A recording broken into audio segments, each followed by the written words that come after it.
तो hello guys, आज हम बात करेंगे सिमो जैकेट के बारे में।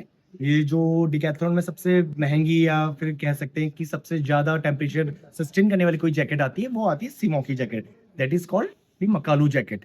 अब जो ये मकालू है, ये एक्चुअल में हिमालय के जो पहाड़ होते हैं, उनके नाम पे रखा गया है। जो 5th highest mountain in the world है, उस के नाम पे रखा गया है। That is Makalu jacket. अब इसके 2 वर्जन्स आते हैं। एक आपका ये -29 डिग्री सेल्सियस का आता है, जो मैं आपको एक पहन के दिखाने जा रहा हूँ।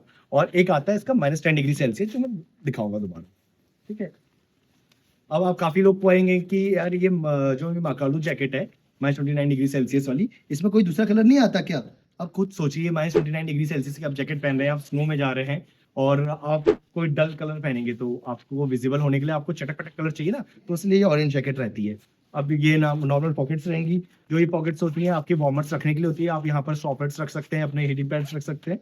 और ये आपकी नॉर्मल पॉकेट्स आ गई। अब इस जैकेट का क्या था, वाटर रेजिस्टेंस रहती है और एब्रेशन रेजिस्टेंस भी रहती है।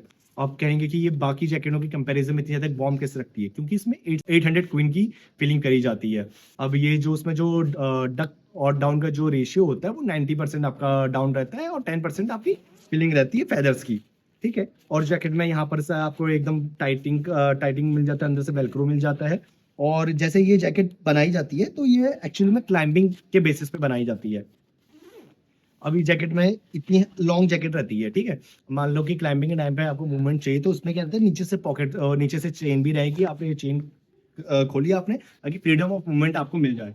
पर अब इसमें क्या है कि यहाँ पर से वाटर रेपेलेंट फैब्रिक रहेगा, एब्रेशन रेजिस्टेंस रहेगा, तो साथ में आपके यहाँ से एक पैच भी दिया जाता है। और उस पैच का काम क्या रहता है कि अगर इन केस आपकी कहीं से जैकेट फट जाती है, तो आपको क्या करना है, ये चीज़ है आपका पैचेस, इस पैचेस को काटना है और जहाँ से फटी है उस एरिया में चिपका देनी है, ठीक है?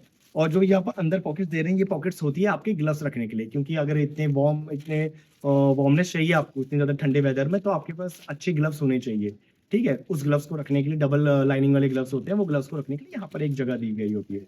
और इन केस अगर आप जैसे क्लाइंबिंग कर रहे हैं, तो क्लाइंबिंग करते समय आपको अपनी सेफ्टी का ध्यान भी रखना है, तो आपके पास एक हेलमेट भी होना चाहिए।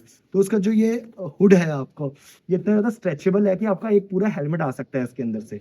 आप देख रहे हैं कि अगर ये लूज़ हो जाता है, तो आपको क्या करना है, यहाँ से वेलक्रो से आपने टाइट कर दिया, ठीक है? और ये टाइट हो गया। ये चीज़ रहेगा, ठीक है? बाकी जो ये जैकेट होती है, बाकी जो डाउन जैकेट की जो डिकैथलॉन में आती है, उनकी तरह आरडीएस सर्टिफाइड होती है, that is write down standard, ठीक है? इस जैकेट के बारे में बस आज कुछ इतना ही। अगर आपको वीडियो अच्छी लगे तो please like, share and subscribe.